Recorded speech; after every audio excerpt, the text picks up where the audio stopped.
everyone. I know one of the biggest topics on everyone's mind is artificial intelligence and machine learning. And this episode, we're not going to talk about how we're planning for it, how we're experimenting and piloting it within hospitals or health plans. We're actually going to talk about it working today, and where it's currently saving healthcare, which is in the clinic, in the doctor's office, in hospitals. And to do that isn't just a hospital exec, isn't just any vendor. It is Microsoft. And we have our guest, Kenn Harper, the general manager of Dragon. We have a great conversation. We get into applications, we get into implementation challenges and how we overcome those. We get into examples, and we get into all the headwinds and ideas to overcome all of them and convert those into tailwinds, including physician adoption. We talk about the future as well. It's tight, it's interesting, and you're getting it really, from the proverbial horse's mouth. And Microsoft and general manager of one of the most well-used, well-engaged, well-adopted provider solutions in the market in Dragon. So Kenn has been working in conversational AI for 15 plus years, helping shape virtual assistant solutions across mobile phones, TVs, cars, wearables, robotics, and most recently, healthcare systems. He's responsible for running the healthcare virtual assistant business at Dragon, a division of Microsoft. That's formerly Nuance for all of you. Probably know that already. And he leverages an advanced suite of technologies, combining with purpose-built hardware to streamline interactions with the EHR and the creation of clinical documentation, allowing physicians to remain 100% focused on the patient without technology getting in the way. Please enjoy my conversation with Kenn Harper. Hello, everyone, and welcome back to Bright Spots in Healthcare, produced by Bright Spots Ventures. Each episode, we bring leaders together to not only inform our audience, but also unearth bright spots, successes at health plans, hospitals, and other healthcare-related organizations around the country, because our goal is to identify as many bright spots as possible so you could determine if the ideas shared during this very episode can be applied at your organization. We believe that this strategy of finding a bright spot and cloning it is the most effective strategy to improving healthcare in our lifetime. Today, we have a super special guest, and we're going to talk about artificial intelligence, machine learning, and everything in between, and how we could appropriately apply that to create more scale and more value in healthcare. And our guest is none other than Kenneth Harper. He's the general manager of Dragon at a little-known company called Microsoft. So, Kenn, welcome to Bright Spots in Healthcare. Thanks for having me, Eric. And I want to just jump right into it. And let's talk. In my research, I'm going to just pull out Northwestern Medicine out in Evanston and in the Chicago area.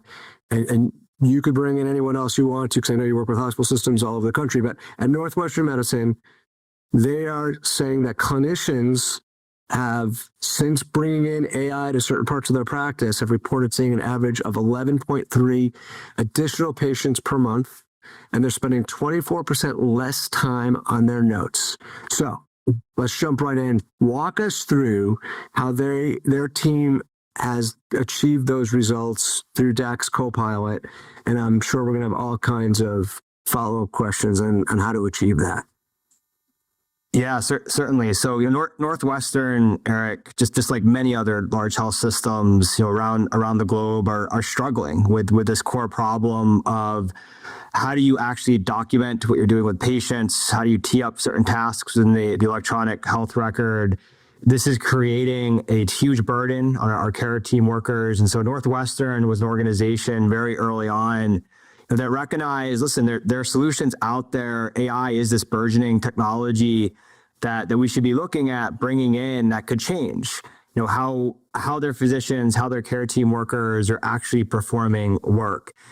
So in this case, DAX Copilot was a solution that they adopted. And what that meant was, instead of clinicians having to type their notes, having to go into the EMR and do all their notes manually based on their own cognition, their own memory, they now have an assistant on their side that's helping create a draft note based on the conversation that their clinicians are having with the patient. And so there was a full implementation cycle of this product, and that really has led to some of these outcomes that you mentioned, the reduction in documentation time, the freeing up of time for physicians to do other more meaningful tasks inside the system. It really has driven quite a profound impact within their organization. So I love that. I want to take a step back now. So you didn't mention the word ambient listening, but you're doing that through ambient listening, right? And through some AI-enabled tool. Obviously, DAX Copilot is the entire package behind that. So tell us a little bit about ambient listening AI and DAX Copilot, so we could get a sense of what this all is.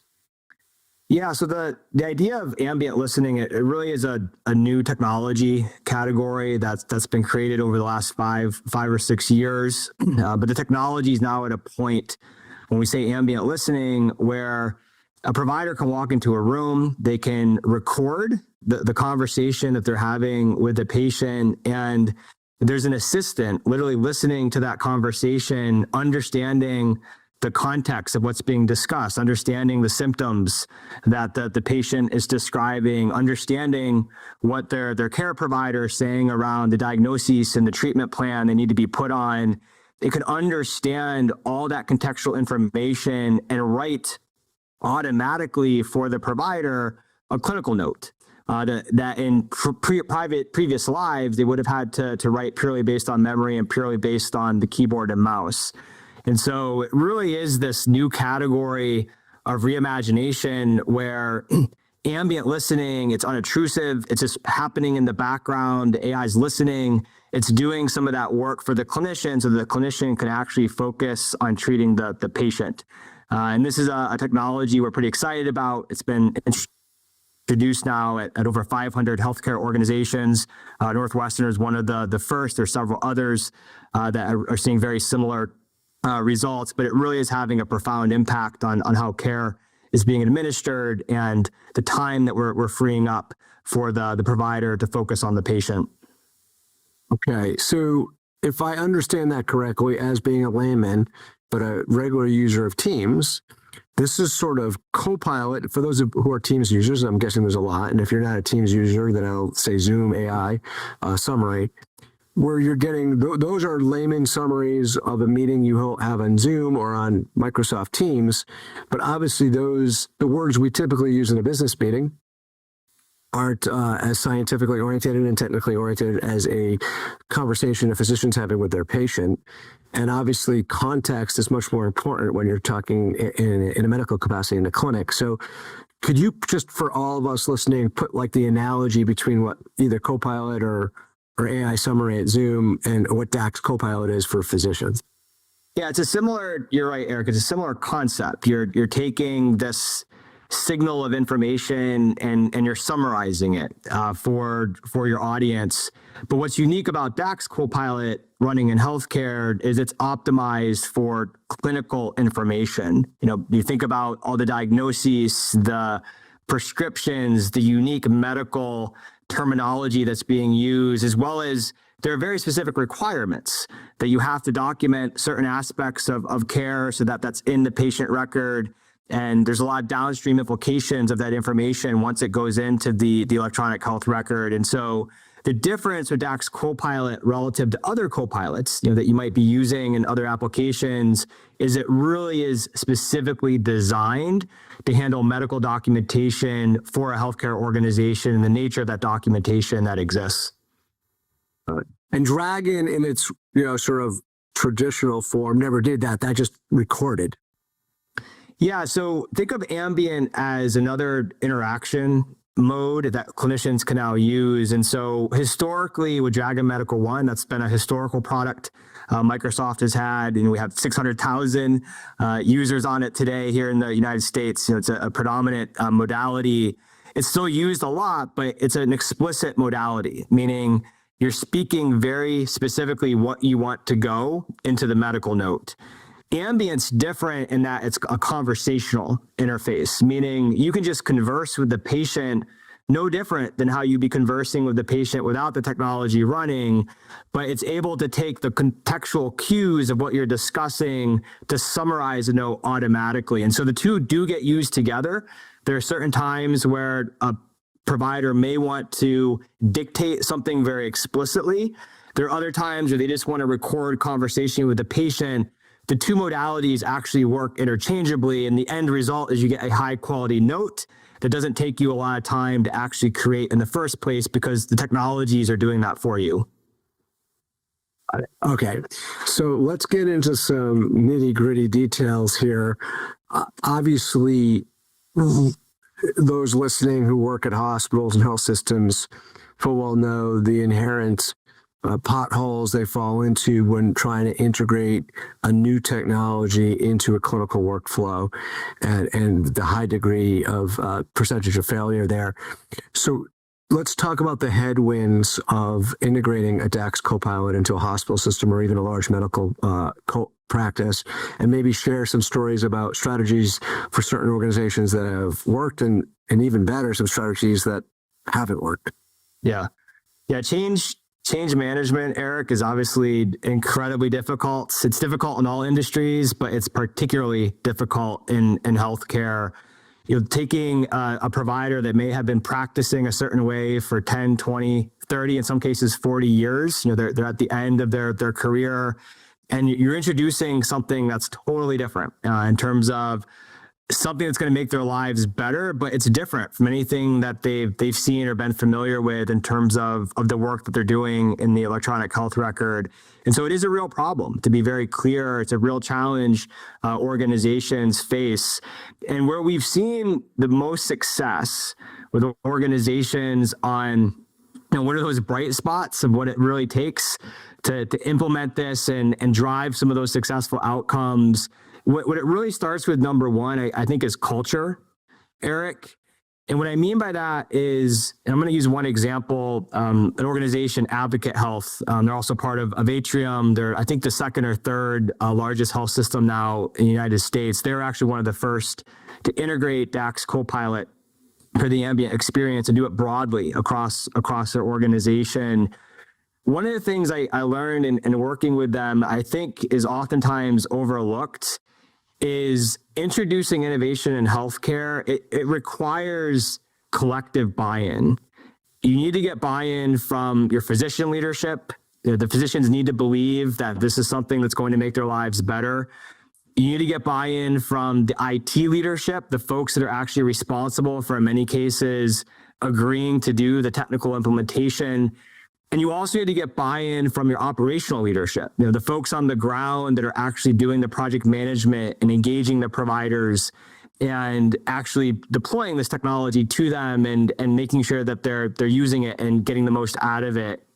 And what we oftentimes see is you can get alignment in one or two of those areas, but where you're going to drive the most success is if there's collective alignment between those three groups and no airspace between those three groups and how they operate, where they're all coming to the table and saying, we believe we can make the lives of our providers better. We believe this is going to have a positive impact on patients, and we're aligned at the hip that we're going to do this together. I've seen organizations like Advocate have such culture around that trust, where the providers just know when someone says, we're going to introduce this new technology because we want to be the best place to work, we want to provide the best care. That really is the mission statement that a company, an organization like Advocate has. The providers go along with it because they know it's been vetted. They know that leadership's behind it, and everyone's going to be in it to make it successful. And so it really starts with that cultural element that I think a lot of times organizations can get wrong. You might have one part of the organization's committed, but not others. And oftentimes that can lead to an implementation where you're not optimizing the outcome as much as you could. So I get it. Three groups have to be completely aligned: physician leadership, IT leadership, operational leadership. Advocate's a poster child for that. But how do you do that? Like, how would I do that if I'm just in charge of operations? May have buy-in from my colleague at IT, but not sure I have buy-in from my physician leader or some other combination. Does Microsoft help with that? How have you seen alignment coalesce versus just naturally being there because maybe an incredible culture or CEO? Yeah, one of the best practices on this is, certainly organizations need to leverage the resources that are available. This is, at Microsoft, it's obviously very much around having the support staff, the people that actually go into an organization, make sure this alignment exists, making sure the sharing of communication is there. And there's a lot of resource that you can get from the vendor itself on how this is done and how this is done effectively. But going back to your question, I think it really starts at the tip of the spear when organizations are looking to make the jump into new AI, into new generative AI. It's really creating a forcing function internally to have those leadership groups at the same table, all agreeing that this is something they're going to all invest in simultaneously to make successful. It really has to happen upstream and leverage your resources to make sure that those connections are going to be there. So in many ways, beyond DAX Copilot, like this whole tsunami around AI, we're going to fail or have major stumbling blocks as an organization if we don't get those three groups totally aligned from the very start, almost like a charter for AI adoption. And then we're going to be much better chance of having success as all these new technologies get integrated into our workflow and also integrate into our EMR, Epic, or wherever we're using. That's exactly right. Yeah. Could we get, let's talk a little bit more granular about the abused and somewhat finicky practitioner who is trying maybe to see 30 to 40 patients in a day and is just now, pretty burnt out, still in the wake of COVID. How are we hitting headwinds with the individual practitioner, and how are we overcoming that? Yeah, the biggest headwind is honestly time. You said it. These folks, they're so overtaxed already in terms of what they're doing from the moment they wake up until they go to bed at night. And although this technology is going to help significantly, you do need a little bit of time to get this set up, to get this configured, and make sure that folks are giving it a shot. And what we see is if you give it a shot, it's going to change your life. It's going to change your life in a really significant way. I can share some of the testimonials that we get around saving marriages and actually being able to go to the soccer game for the first time in many months. These testimonials are there. We know that the outcomes can be there if you just invest a little bit of time. And so, getting back to brass tacks a little bit, what really comes down to engaging clinicians, you have to create awareness. You have to meet them where they are. We know every clinician is a little bit different on how they learn and how they're going to take a look at new technology. You have some tech enthusiasts that will sign up right away and they don't want any training. They just want something that's purely digital. They're going to go through an in-app tutorial and they're going to figure it out on their own. And then you have folks that literally want on-the-elbow support. Come in, show me how this works for 30 minutes. That's the most time I can devote to this, and I'll be off and running. And so it's really important to get that behavioral change, get clinicians to spend a little bit of time on this. You have to meet them where they are. You have to have multiple support channels, everything from digital only to on-the-elbow support and everything in between. You have to have support channels, things like a 24/7 support line where if someone is stuck or they have a quick question, you need to be able to resolve it immediately, or they could abort the experience because they're just not willing to take the time to fix something that maybe is not working for them. So I think meeting them where they are, having these multiple support channels, that's a really, really important aspect of how we make sure the right change management happens. So when you say meet them where they are, I interpret that as, okay, you're providing digital access to education and training and help, in-person access to come on site and maybe do a 30-minute training you mentioned, have 24-hour or easy access to customer service. So that's meeting them where they are. That's right. I will say, Eric, I will overemphasize the on-the-ground support. It matters so much in healthcare. Having a resource that you can go talk to that answers your question in 3 seconds. You don't have to try to figure it out by talking to someone on the phone. Having an on-site presence and walking the hallways and engaging clinicians, I can just tell you that's something that makes one of the biggest differences. And are you guys doing that with the Microsoft representative, or are you training the trainer in the practice and getting someone on the administrative side of that practice to be like a certified DAX Copilot? Both today. So it really comes down to each organization and how they want to work. Some organizations prefer more of a train the trainer, meaning come in for the first 60, 90 days, certify some super users, then your super users are the ones that then go and do that on the ground support. There are other organizations that want a team on the ground, a Microsoft team, that has real clinical understanding, workflow understanding by specialty. And that's also a service that can be provided. And so it really comes down to flexibility. Every organization is a little bit different and how they want to engage their providers, but the support is just so critical. And I have to imagine, and tell me if I'm wrong, like once you get some super users and then some medium users, and everyone's in the same practice, same hospital, and they start talking about how great the tool is in enabling them to take better care of their patients and provide more free time, that's got to go sort of viral within, and then adoption picks up. Yeah, and there are many organizations, like Stanford, they're looking at more enterprise rollout, and what I can tell you is it's about getting to critical mass, right? You do have a certain number of users that are on it by specialty, and then things start to get evangelized organically inside the healthcare organization. People start asking, hey, what is that thing you're using that I heard about? Or they hear you using it with a patient.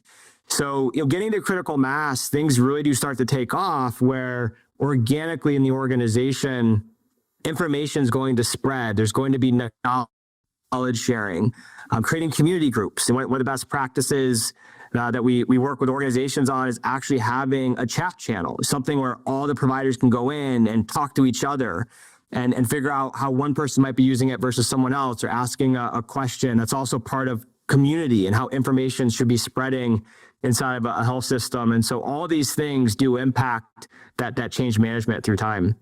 What's been maybe one of the more powerful stories either you've realized from the chat or overall just implementation of the platform that you could share with everyone? And then I'd like you to consider being vulnerable with us, and like, what's one of the things where you've seen, oh wow, we didn't get this right and we fixed it, but we saw in the chat that they were dissatisfied or this wasn't working and we fixed it? Yeah, I think the solution that DAX Copilot supports, it really is around the documentation of the encounter and other tasks that are being streamlined for a clinician. But there are a lot of, Eric, clinician preferences on what one clinician might want versus what someone else might want. And so, getting that right, and introducing in the product, the way that the product evolves, ways to customize and personalize the experience, that's something I would say we didn't quite get right at first. And now we're spending a lot more time on that, making sure that each clinician can set up the right controls, the right type of customization that's appropriate for them. And that's something we're putting a lot of effort into, that we think is going to have a pretty big impact. What I can tell you is just a quick anecdote. Clinicians want to provide feedback, on the solution, and it's important to look at that feedback, find some of the patterns, quickly evolve what the solution is doing and solving the problem in even a more effective way. But what's really heartening is when you listen to the feedback and you make a change to the product or you adjust something, clinicians will also tell you. You will get these. There's a quote I actually just saw the other day.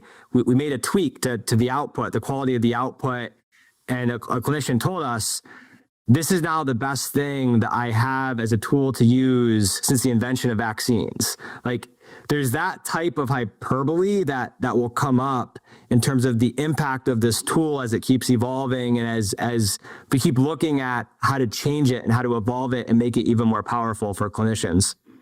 Yeah, I mean, as a patient, this gives me all kinds of reasons to be excited, because obviously as we get older and we are more reliant on fewer and fewer PCPs and physicians in general, this provides more scale and maybe will provide some more confidence for those folks considering going into the field. When you say customized experience is not totally optimized, not yet, or you're doing it now, what does that mean when a doctor comes to you or a group comes to you and they wanted a customized experience? Because I get DAX Copilot is for the documentation of the encounter. So when you say customization, what does that mean? Yeah, what it means is every clinician has their own form of authorship, is the way to think about it, meaning the clinical facts are the clinical facts, in terms of what's being documented, but the way those clinical facts get referenced in language, there's a lot of personal preference. How describe it? Am I describing it more in lengthy sentences and paragraph form versus no, I just want things in a very short bulleted list so that's more readable. When I go back and refer to it the next time the patient comes in, the succinctness, the verbosity, the exact word choice that might be put around a clinical fact, that's where you see a lot of individual preference and something that to drive up the adoption, we believe this is going to be a really important aspect of how Ambient evolves so that it's something that everyone can make use of that also gives them some of that own authorship that's important to them. Got it. And just to be clear in my mind, are we recording the entire encounter with the patient, me and my doctor, or are you just after the appointment, the doctor's in a conversational way describing his encounter with Eric? Technically, both modalities are supported, Eric. So the primary modality is you're actually conversing with the patient. The patient is right there in front of you. You're having that conversation and DAX Copilot is listening in the background. That's the primary mode of interaction. If you prefer, though, if you'd rather walk into a room, consult the patient, and then come out and give DAX Copilot a summary, where you're just re-summarizing in your own natural language what you just did, that's also a modality that's supported. And one of the things you can think of is physicians are going to have different modalities of how they want to work in terms of how they're talking. It might be conversational in some cases. It might be something that's explicit. It might be something that's a recap of what you just did with a patient. And really the power of the Copilot is it can support all those modalities simultaneously. Yeah. And that is another element of flexibility that we're giving back to the clinician. I must imagine there's some easy applications of DAX Copilot in medical schools for the benefit of the students, or not yet. Yeah, I will say this is one of the more debated topics. I've gotten a lot of mixed feedback on this. In general, I think the idea that this could help residents learn what good documentation looks like, I think there's a belief that it absolutely is something that could help residents in that regard. There's also a faction in healthcare that believes you need to be careful, though, when you introduce it because you don't want it doing too much of the work, because learning how to document is part of how you're actually thinking to treat the patient. And so I think it's a balance, meaning you don't want to use it too much of a learning aid early on, but this is a tool that we know is going to be very quickly become much more the primary interface of how information is captured, and introducing that to a resident very early on, there's ultimately going to be some real benefit of that. Okay. I guess actually, without even thinking about it, I gave myself a nice transition because I do want to get into the future and broader impact of AI and get your take on it. But before I do that, it strikes me, I had we'll call him a colleague who used to work on the cabinet of the president of the United States. We'll go nameless. And I remember asking him what was the coolest thing about being on the cabinet of a U.S. president. And he said it was, of all the cool things that he got to do, traveling heads of state, Oval Office, it was flying on Marine One. And I imagine you're GM of one of the most well-used healthcare tool for providers in the world. You are working at a company that is helping pioneer us into this new era of living. It's not just technology. It's going to create a whole new way of us living and artificial intelligence and you being at Microsoft. So what has it been like working at Microsoft? Like, what's one of the coolest things that you have got to experience being in the front row here during this unprecedented period? Yeah, what I would say to that is, I'll use this word, the rise of the Copilot, the new era of the Copilot. What's just been incredible is just seeing everything that Microsoft is doing with Copilot technology. You can download Microsoft Copilot from the App Store and make use of it, but in the lab and where it's going and all the things it's going to open up for us to be able to do and automate, it's incredible, Eric, to see the Copilot. Like what this is, it's a brand new metaphor of user interaction. If you think about the digital interaction of the last 50 years has always been around the mouse and the keyboard and the screen. Like every single system that we as humans digitally consume has involved a mouse, a keyboard, and a screen. What's been just awesome is to see this Copilot, like what it is, not even applied to healthcare, just the Copilot and what it's capable of doing and capable of understanding. And the fact that it's a brand new metaphor of how we can interface with technology, because it's really language driven. It's natural language driven, whether that's type, whether that's conversational, whether that's reading a screen automatically and doing something smart. Just seeing how this is evolving and seeing all the potential of it, by far, Eric, that's the coolest thing for my job at Microsoft. I had the privilege of spending some time at the Microsoft Innovation Center in Atlanta, which I guess is one of your biggest ones. And I was just blown away walking around there and getting to see all the exhibits. So I can't imagine how cool it must be to see sort of the birth and the maturation of Copilot live, or at least closer to it as all of us. So that's thank you for sharing that. Let's talk about all of that now as it applies to just healthcare and health systems. What are the broader trends that are you seeing around AI and the ability to improve care and improve access to care and just improve efficiencies of these businesses? Yeah, and if you think about the conversational signal, the recording between the provider and the patient, it's rich with information. Today, we use that signal for documentation. We use it for teeing up orders. We use it for maybe teeing up some other task, like adding a diagnosis to the problem list. But there's so much more of how that signal could be used. So as we think about the future, we think about how else could we extract intelligence from the signal? Whether that's looking at information that maybe we can serve up automatically for a provider that gives them a nudge or suggestion of something they should look at. Think about social determinants of health. In a child in pediatrics, maybe talking about feelings of malnourishment, detecting that, extracting it, and providing a suggestion to the provider to intervene in some way. There are countless examples of how we can build more of this intelligence to give providers the information that they need to best treat the patient. Yeah, honestly, Eric, we're seriously in the first inning of what's potential here with Copilot technology specifically applied to healthcare. There's so much more opportunity.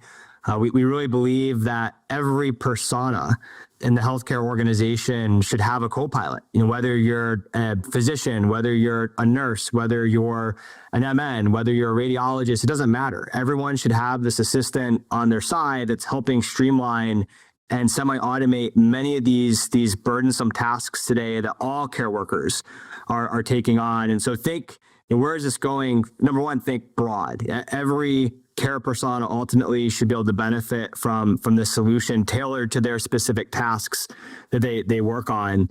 Beyond that, there's limitless possibility of what we can do with the conversational signal.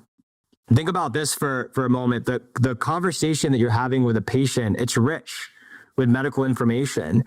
And yeah, today we use this conversational signal to streamline documentation, to tee up orders, to put problems into a diagnosis list. Yeah, super, super exciting. I know in my world, non-clinical world, it's already been incredibly useful, the different tools available. Where can people keep a pulse on what's coming out of Microsoft and your division? Where could they learn more and where could they follow you? Yeah, if you go to Microsoft.com/healthcare, that does give you a really good resource for all of our solutions within the Dragon, as well as our diagnostics portfolio. So it's a great resource to go to and find out more. And you can also submit on that page if you have an inquiry or want to find out more, have someone contact you. It's all there. Great. And people are paying attention to that. It doesn't go into a black hole like some of the websites. That's great. Yeah, super excited to hear more. Great job today. Really enjoyed learning from you today. Thank you all who are listening and for tuning in. We do not take the time you spend with us for granted. We hope you use all the ideas, all the insights, the bright spots shared by Kenn during today's episode to enhance your company's current approach to improving healthcare for all of us. We produce this show for you. This is your Bright Spots in Healthcare podcast. Thank you very much, everyone.